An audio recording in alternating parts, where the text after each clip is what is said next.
दोस्तों, कार्तिक मास का पवित्र महीना चल रहा है और जैसे कि आप सभी को पता है कि कल 5 नवंबर को कार्तिक मास के कृष्ण पक्ष की अष्टमी तिथि है और इसी अष्टमी के दिन पुष्य नक्षत्र है। कल रविवार का दिन है और रवि पुष्य नक्षत्र का बहुत ही शुभ और दुर्लभ योग का निर्माण भी हो रहा है और साथ ही साथ सर्वार्थ सिद्धि योग भी है, यानी कि बहुत ही शुभ दिन है।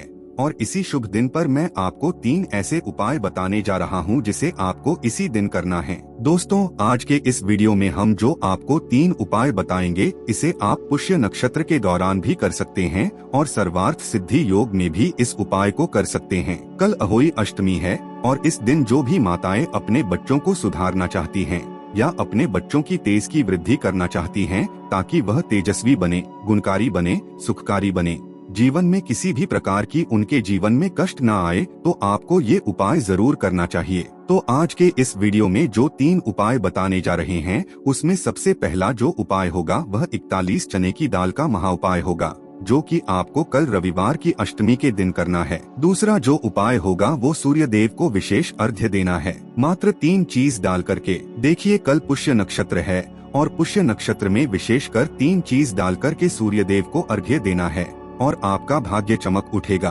तीसरा जो उपाय होगा वो मात्र आपको बेलपत्र और घी से मात्र 1 बूंद घी से आपको करना है, जो कि अहोई अष्टमी पर अपने बच्चों के लिए किया जाता है, जो कि माताएं अपने बच्चों के जीवन को सुखी बनाने के लिए करेंगी। तो आज के इस पूरे वीडियो में 3 बहुत ही प्यारे से उपाय के बारे में बात करेंगे। ये तीनों उपाय पूज्य गुरुदेव की कथा सुन करके समझ करके समझाने का प्रयास करूंगा, लेकिन उससे पहले आप सभी से रिक्वेस्ट करता हूं, चैनल पर अगर पहली बार आए हैं तो चैनल को जरूर सब्सक्राइब करें और कमेंट में जय महालक्ष्मी जरूर लिखें। देखिए, पुष्य नक्षत्र बहुत ही सुखकारी होता है, मंगलकारी होता है, दुखों को हरने वाला होता है, जीवन में सुख को प्रदान करने वाला होता है, हर कार्य को सिद्ध करने वाला होता है, धन धान्य से भरपूर कर देने वाला होता है। क्योंकि यह पुष्य नक्षत्र कोई साधारण सा पुष्य नक्षत्र नहीं है। धनतेरस और दीपावली से पहले आने वाला पुष्य नक्षत्र जो कि बहुत ही शुभ माना जाता है। पुष्य नक्षत्र जो है वह सुबह 10:30 बजे तक है। तो आप जो भी उपाय करना चाहते हैं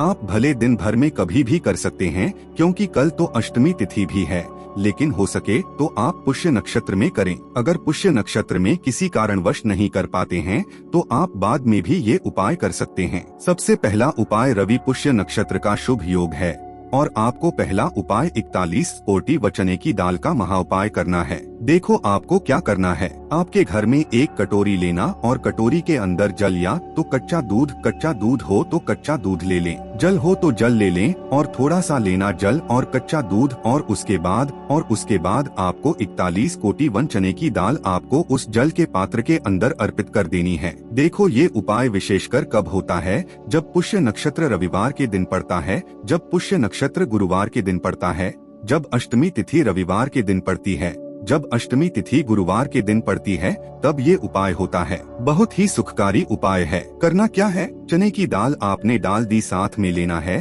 तांबे के पात्र के अंदर जल, ये दोनों सामग्री लेके आपको जाना है। भगवान शिव के मंदिर में अपने को 1-1 चने की दाल आपको निकालना है और भगवान शिव के शिवलिंग पर आपको अर्पित करना है 1-1 चने की दाल। जैसे आप अर्पित करोगे भगवान शिव को, तो सुरेश्वर महादेव का नाम आपको लेना है। देखो, सुरेश्वर महादेव क्यों सुरेश्वर महादेव का नाम लेते हैं? देखो, अगर आपके जीवन में अंधकार है, आपके घर में अंधकार है, आपके घर में बहुत ज्यादा लड़ाई झगड़े होती हैं, आपके घर में कोई भी व्यक्ति ऐसा है बहुत आलसी है, काम करने की इच्छा नहीं होती है, उठते ही नहीं है, कोई भी मतलब ऊर्जावान नहीं है, जीवन में ऊर्जा होना बहुत जरूरी है, जीवन में किसी भी कार्य के प्रति समर्पण होना बहुत जरूरी है। यदि आपके घर में आपके जो बच्चे हैं वो अच्छे से बात नहीं करते, ढंग से चलते नहीं हैं, जीवन में बहुत उदासी है, कब क्या कर रहे हैं समझ नहीं आ रहा है, तो ऐसे व्यक्तियों को, ऐसे घर वालों को ये उपाय करना चाहिए। वो माताएं भी ये उपाय कर सकती हैं, पिता हैं तो पिता भी उपाय कर सकते हैं,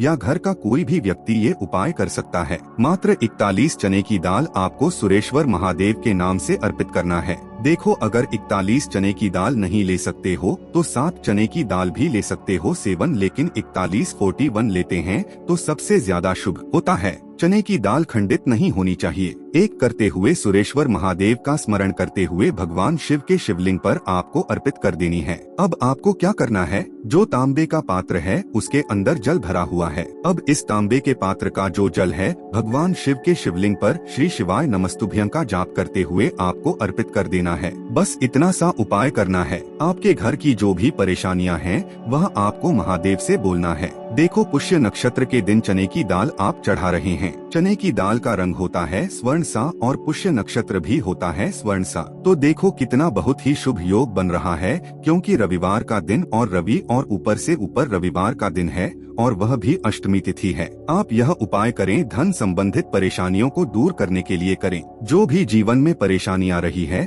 उनको दूर करने के लिए आप ये उपाय कर सकते हैं। तो ये हो गया पहला उपाय। अब हम बात करते हैं दूसरे विशेष उपाय की। सूर्य देव को 3 चीज दे करके आपको अर्घ्य देना है। देखो, पुष्य नक्षत्र है रविवार का और सूर्य देव को जो भी ये 3 चीज डाल करके अर्घ्य देता है ना, उसका भाग्य चमक जाता है, उसकी किस्मत चमक जाती है। बहुत ही प्यारा सा उपाय करके जरूर देखना। तांबे का पात्र लेना, उसके अंदर जल लेना। देखो, वैसे तो रविवार के दिन कई लोग, बहुत सारे लोग सूर्य देव को अर्घ्य देते हैं, क्योंकि रविवार का दिन भगवान सूर्य को समर्पित होता है और रविवार के दिन को रोज नहीं दे सकते हो तो रविवार का विशेष दिन होता है जिस दिन सूर्य देव को अर्घ्य देना ही चाहिए, क्योंकि सूर्य देव प्रत्यक्ष देवता हैं जो हमारी आंखों से हम उन्हें निहार सकते हैं। हो सके तो आज के दिन लाल या तो पीले रंग के कपड़े आपको पहनना है। अब आपको क्या करना है, इसमें 3 चीज विशेषकर क्या डालनी है पहले ही समझ लो। 3 चने की दाल आपको डालनी है, या तो 7 चने की दाल आप इसके अंदर डालेंगे। उसके साथ में आपको डालना है गुड़, गुड़ का 1 टुकड़ा डालेंगे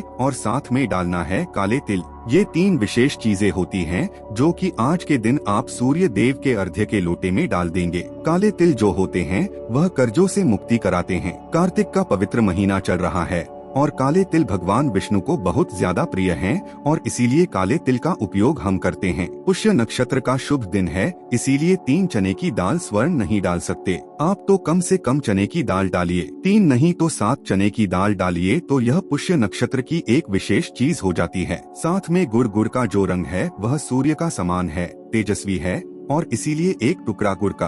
देखो, ये 3 चीज तो आपको डालनी चाहिए। साथ में आप जो भी आपको डालना है रोली, हल्दी या आप गुड़हल का पुष्प डालें, या आप जो भी चीज अन्य चीज डालते हैं वो भी आप डाल सकते हैं। लाल मिर्ची के जो बीज हैं वह भी आप डाल सकते हैं, लेकिन ये 3 चीज जो हमने आपको बताई ना, ये 3 चीज तो आपको डालना है और आपको भगवान सूर्य के सामने खड़े हो जाना है। भगवान सूर्य को प्रणाम करना है। 12 नाम मंत्रों का जाप करना है। ओम मित्रा नमः, ओम नमः, ओम सूर्याय नमः, ओम भंबर नमः, ओम नमः, ओम नमः, ओम हिरण्यगर्भा नमः, ओम मरीचा नमः, ओम आदित्याय नमः, ओम सावित्री नमः, ओम आर्का नमः, ओम भास्कराय नमः। 12 नाम मंत्र हैं, स्क्रीन पर आपको मिल रहे होंगे। नहीं आते मंत्र नहीं आते हैं तो ओम सूर्याय नमः का जाप कर सकते हैं 12 बार और उसके बाद सूर्य देव को अर्घ्य देना है। अर्घ्य का लोटा मस्तक से सिर से ऊपर होना चाहिए। 3 बार में अर्घ्य देना है। पहले अर्घ्य दें, फिर रुकें, फिर अर्घ्य दें, फिर रुकें, फिर तीसरी बार में पूरा अर्घ्य का लोटा आपको अर्पित कर देना है।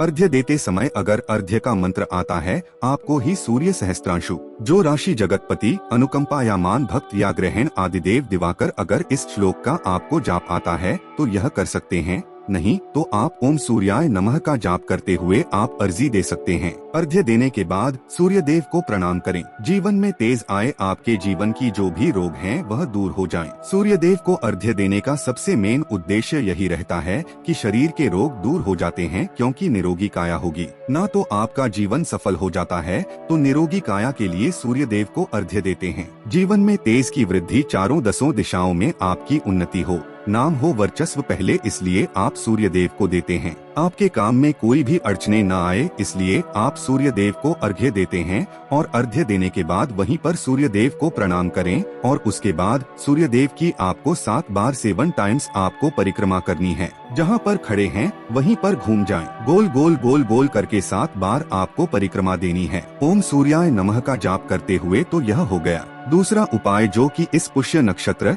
रवि पुष्य नक्षत्र, अहोई अष्टमी पर आपको करना है। अब हम बात करते हैं तीसरे महा उपाय की। यह उपाय करना है शहद या फिर घी से शहद ले लीजिए या तो एक बूंद घी ले लीजिए, दोनों में से एक चीज लेनी है। अहोई अष्टमी पर यह उपाय किया जाता है। कौन करता है? माताएं करती हैं अपनी संतानों के लिए। अगर आपके संतान गलत मार्ग पर जा रही है तो आप क्या उपाय करेंगे? अगर आपकी संतान जो है आपकी बिल्कुल भी बात नहीं मानती है तो आप ये उपाय करेंगे। अगर आपकी संतान तेजस्वी नहीं है तो आप ये उपाय करेंगे। अगर आपकी जो संतान है वह किसी भी कार्य में सक्षम नहीं है, आलसी है, तो आप ये उपाय करेंगे। तो करना क्या है? आपको तांबे के पात्र के अंदर जल लेना है, एक बेलपत्र लेना है और घी या शहद दोनों में से एक लेना है। आपको जाना है भगवान शिव के मंदिर में। देखो अब आपको क्या करना है। जैसे भगवान शिव के मंदिर में गए, आपको बेलपत्र की जो 3 पत्ती जो चिकने वाली साइड ना ऊपर वाली पत्ती पर शहद या घी जो भी लाए हैं, आप उससे आपको ओम लिखना है, ओम का चिन्ह बना देना है, ठीक है।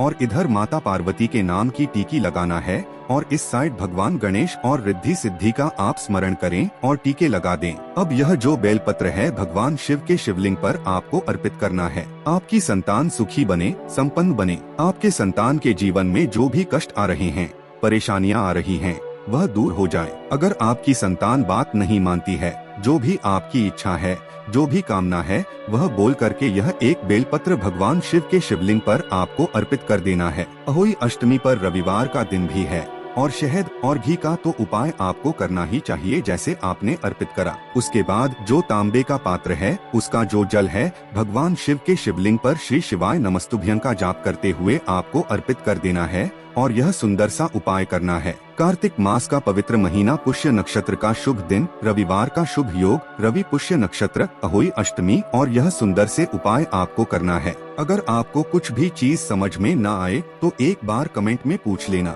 सर्वार्थ सिद्धि योग भी है, जरूर इन उपाय को करना। ये उपाय आप सुबह से लेकर रात्रि तक कर सकते हैं। बस सूर्य देव को अर्घ्य देने वाला उपाय रात्रि में नहीं किया जाता। उम्मीद है आपको ये वीडियो अच्छी लगी होगी। वीडियो अच्छी लगी हो तो इसे दूसरों के साथ भी शेयर करें। धन्यवाद।